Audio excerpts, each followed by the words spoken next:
na kosimba esanga makasi esanga makoki esanga mwele ngana salelayo nasenge esanga imakasio esanga pasiase Yesu Yesu nasina zelimingi Yesu sana boba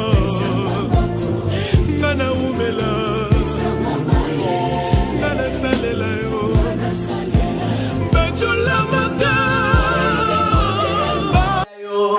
Kolotikana kumisa yo, kolotikana sanjola yo.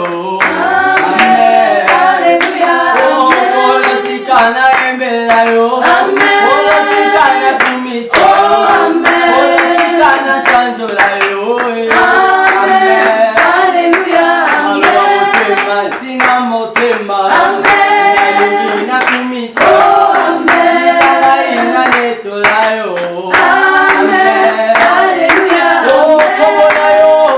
Nanga ezala nzete yako akandana kimya Haleluya okola yo masiya nanga ezala mopanga moyo yakukoyisa satana Haleluya Est-ce que nous pouvons acclamer Dieu fort? Alors, bien-aimés dans le Seigneur, soyez tous bénis. Amen. Amen. Que Dieu vous bénisse richement. Amen. Alors, nous avons un petit sujet que nous allons partager sur les mesures disciplinaires au sein d'une communauté. Yes. Alors, bien-aimés, dans ce message-là, nous allons parler de certaines attitudes que les gens ont aujourd'hui. Parce que tu dois savoir déjà ce qu'on vit aujourd'hui. Ce n'est pas nouveau. Parce que Salomon nous dit quelque chose. Il a dit que sous le ciel, il n'y a rien de nouveau. Ce qui est a été déjà. Amen. Et ce qui est, ce qui sera. Alors, le premier église quand cela a commencé, cette église-là a eu des problèmes. Et aujourd'hui aussi, et même problème aussi, on continue à les traiter. Alors, nous avons dit le premier contre les frères qui commettent ce que nous appelons le mal moral. Donc, on doit se séparer de ce frère-là afin que ceux qui commettent de telles choses éprouvent de la honte. Je n'entends pas vos amens. Amen. Et deuxième catégorie de personnes que nous devons se méfier aussi de l'Église, ce sont ceux qui prêchent des fausses doctrines. Et maman va prendre cela dans le livre de 1 Timothée chapitre 1, le verset 19 à 20. En gardant la foi et une bonne conscience, cette conscience, quelques-uns l'ont perdue. Certains ont perdu cette conscience avec la bonne foi. Et certains ont perdu cela. Et pour gagner le temps, 1 Timothée chapitre 6, le verset 3 à 5. 1 Timothée 6, 3 à 5. Oui. Si quelqu'un enseigne des fausses doctrines et ne s'attache pas aux saintes paroles de notre Si quelqu'un prêche des fausses doctrines, oui, de notre Seigneur Jésus-Christ et à la doctrine qui est selon la piété, il est enflé d'orgueil. Il ne sait rien et il a la maladie des questions oisseuses et des disputes des mots, d'où naissent l'envie, les querelles, les calomnies et les mauvais soupçons. vous voyez, Donc, si des gens déjà ont une fausse doctrine, regardez les critères. Comment est-ce que ces gens-là se comportent? Ils attaquent des frères. Ils veulent montrer aux autres. Ce sont eux qui sont dans la vérité. Faisons très attention. Parce que les fausses doctrines ont déjà commencé afin de détruire le corps du Christ. Certains croient que la seconde venue a déjà eu lieu. Mais si la seconde venue a déjà eu lieu, on fait quoi sur la terre encore? On se pose la question. Oh, Jésus-Christ est déjà venu faire. Mais pourquoi on est encore sur la terre? Pourquoi on gémit encore? Et certains vont encore plus loin. Ils laissent la femme prêcher du haut de la chair. Ils déforment les Écritures. Et là où ça les arrange, ils prennent cela. Faisons attention. 2 Timothée 2, 16 à 26. Yes. La Bible dit, évite les discours vains et profanes, car ceux qui les tiennent avanceront toujours plus dans l'impiété. Et leur parole rongera comme la gangrène. De ce nombre sont Hyménée et Philette, qui se sont détournés de la vérité. Ah! Un frère qui a cheminé avec Paul à un certain niveau, il abandonne la saine doctrine pour embrasser une fausse doctrine. Le frère Philette. Oui, vas-y. Qui se sont détournés de la vérité, disons que la résurrection est déjà arrivée. Vous voyez, cela n'a pas commencé aujourd'hui. Que la résurrection est déjà arrivée. Il y a ceux qui ont dit que Christ est déjà revenu. Et le frère Philette aussi croyait comme ça. Et Paul dit que non, ne le croyez pas, ne l'écoutez pas. Oui, continue. Et qui renverse la foi de quelques-uns. Et c'est là les fausses doctrines sont venues pour renverser la foi des gens qui croyaient en Dieu. Oui. Néanmoins, le solide fondement de Dieu reste debout. Alléluia. On croit que le solide fondement de Christ restera toujours debout. Amen. Oui. Avec ces paroles qui lui servent de sceau, le Seigneur connaît ceux qui lui appartiennent. Amen. Et quiconque prononce le nom du Seigneur, qui s'éloigne de l'iniquité. Voilà. Dans une grande maison, il n'y a pas seulement des vases d'or et d'argent, mais il y en a aussi de bois et de terre. Les uns sont des vases d'honneur et les autres sont des usages vils. Si donc quelqu'un se conserve pur en s'abstenant de ces choses, il sera un vase d'honneur, sanctifié, utile à son maître, propre à toute bonne œuvre. Le verset 22. Fuis les passions de la jeunesse. Fuis les passions de la jeunesse. Les fausses doctrines. Ah frère, Christ est déjà revenu.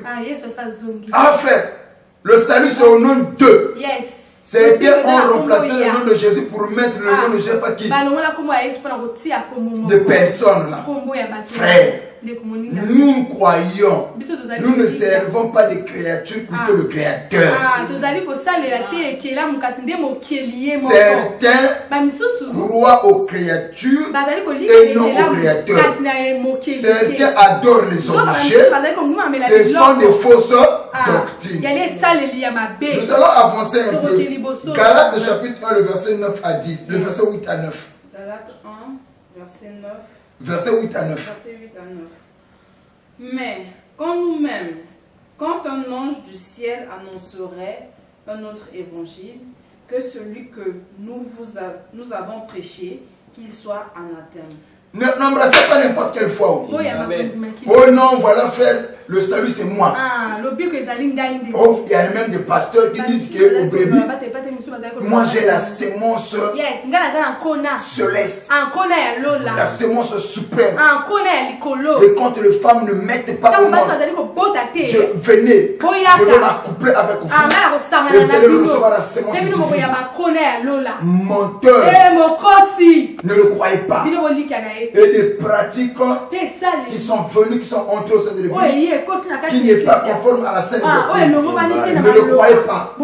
On vous dit que la protection, on doit vous inciser, on doit vous attacher les fils. Ne le croyez pas. Ce sont des fausses doctrines. Écoutez-moi bien. Et ce qui m'étonne, il y a même des croyants, pendant la nuit avant de fermer leur portail, ils mettent une cuvette d'eau devant la porte. Sous prétexte quand les sorciers viendront, quand les esprits viendront, ils verront la mer, le fleuve. C'est écrit où? Ne le croyez pas. Le salut c'est Jésus et Jésus seul. Ce n'est pas un homme. Aucun prophète ne peut donner le salut à qui que ce soit. Le salut c'est au nom de Jésus. La délivrance c'est Jésus. Jean 14, 6. Il dit que je suis le chemin, la vie et la vérité. Nul ne vient au Père si ce n'est pas par moi. Hébreu chapitre 1. Hébreu nous montre déjà Dieu, après avoir parlé à nos pères de plusieurs manières, de plusieurs reprises, en ce dernier temps, Dieu nous a parlé à travers le Fils. Celui qui a le Fils a la vie. Celui qui n'a pas le Fils n'a pas la vie. Amen. Donc nous on croit seulement en Jésus et Jésus seul. Et en dehors de Jésus, il n'y a pas la vie éternelle. Est-ce qu'on parle à la mission? Quelqu'un veut remplacer Jésus. On lève le nom de Jésus et mettre le nom du prophète. Quelqu'un veut enlever le nom de Jésus pour mettre le nom de l'église. Aucune église n'amènera les gens au ciel. Il n'y a que Jésus. Alors, bien-aimés dans le Seigneur, soyez attentifs. Ne perdez pas votre foi. Prenons le livre de 1 Jean chapitre 2, le verset 18 à 23. 1 Jean 2, 18 à 23. La Bible dit, petit enfant, c'est la dernière heure. Oui. Et comme vous avez appris qu'un antéchrist vient, il y a maintenant plusieurs antéchrists. Il y a maintenant plusieurs antéchrists. Par là, nous connaissons que c'est la dernière heure. Par là, nous connaissons la dernière heure. Ils sont sortis du milieu de nous. Mais ils n'étaient pas des nôtres. Ils sont sortis où? Au milieu de nous. Ils tiennent aussi la Bible. Ils parlent aussi de Dieu. Ils font aussi des services. Mais ils n'étaient pas de nôtres. Faisons attention. Quelqu'un qui déforme la parole de Dieu, ne le suivez pas. Quelqu'un qui ne paye pas à la parole, c'est l'esprit de l'antichrist. Oui. Car s'ils eussent été des nôtres, oui, ils seraient demeurés avec nous. Voilà. Mais cela est arrivé afin qu'il fût manifeste que tous ne sont pas des nôtres. Ouais. Pour vous, vous avez reçu l'onction de la part de celui qui est saint, et vous avez tous de la connaissance. Verset 21. Oui. Je vous ai écrit, non que vous ne connaissiez pas la vérité, mais parce que vous la connaissez. Et parce que qu'aucun mensonge ne vient de la vérité. Aucun mensonge ne vient de la vérité. Est-ce que je peux choquer quelqu'un? Est-ce que vous savez, dans une chose, il n'y a pas de vérité? Dans une chose, il n'y a qu'un seul vérité. Si ce que nous on dit là, c'est la vérité, c'est que ceux qui professent des fausses doctrines sont tous dans la fausseté. Et s'ils sont dans la vérité, ils parleront comme nous. Ils croiront comme nous. Ils feront comme nous. Aussi longtemps ils ne croient pas comme nous, ils ne font pas comme nous, ils ne disent pas ce que nous on dit, ils sont dans la fausseté. Dans une chose, il n'y a pas deux vérités. Il n'y a pas trois vérités, il n'y a qu'une seule vérité.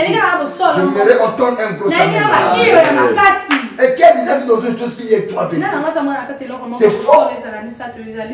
Alors, Paul nous a expliqué, Jean a intervenu, et Jude aussi va parler. Il dit qu'ils sont glissés au milieu de nous, mais ils n'étaient pas de nous. Donc faisons attention. Nous sommes au temps de la fin, où les bien-aimés, Satan aussi a ses ouvriers, déguisés en pasteurs, déguisés c'est un prophète. Il Il y a un verset qui me tombe là. Le livre de Matthieu chapitre 24. Yes. Et dans ce passage-là, je ne sais pas si ça doit être Matthieu 24 pour d'abord le verset 3 à 4. Yes. Il s'assit sur la montagne des Oliviers. Et les disciples vinrent en particulier lui faire cette question. Oui. Dis-nous, quand cela arrivera-t-il?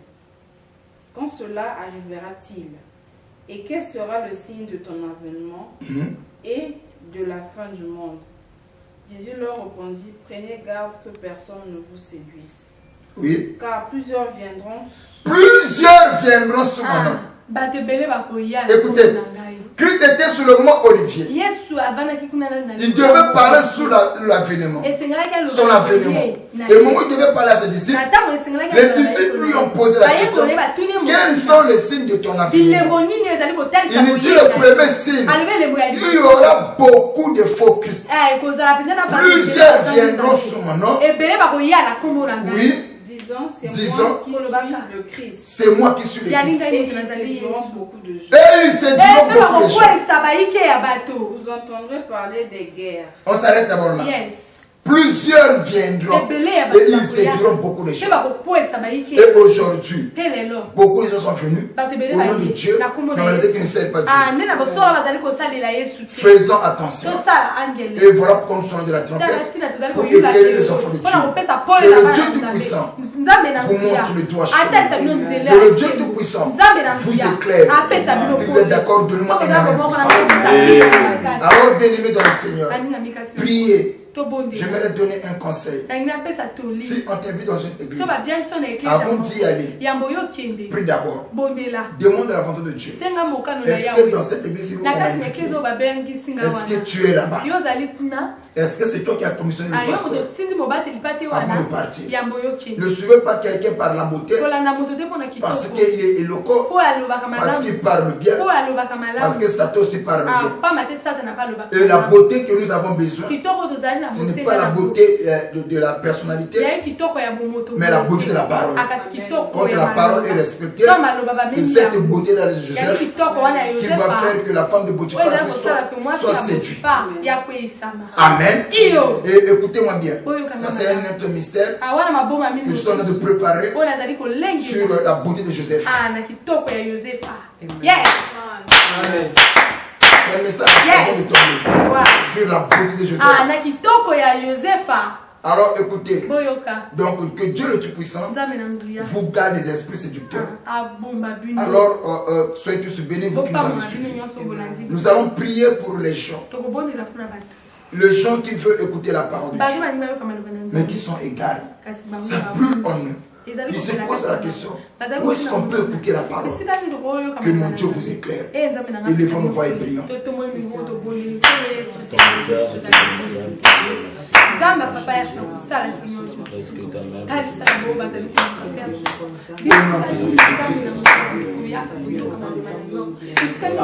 Amen.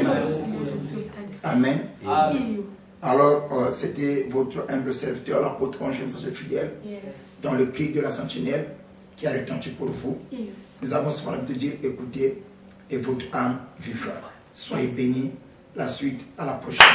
Ciao.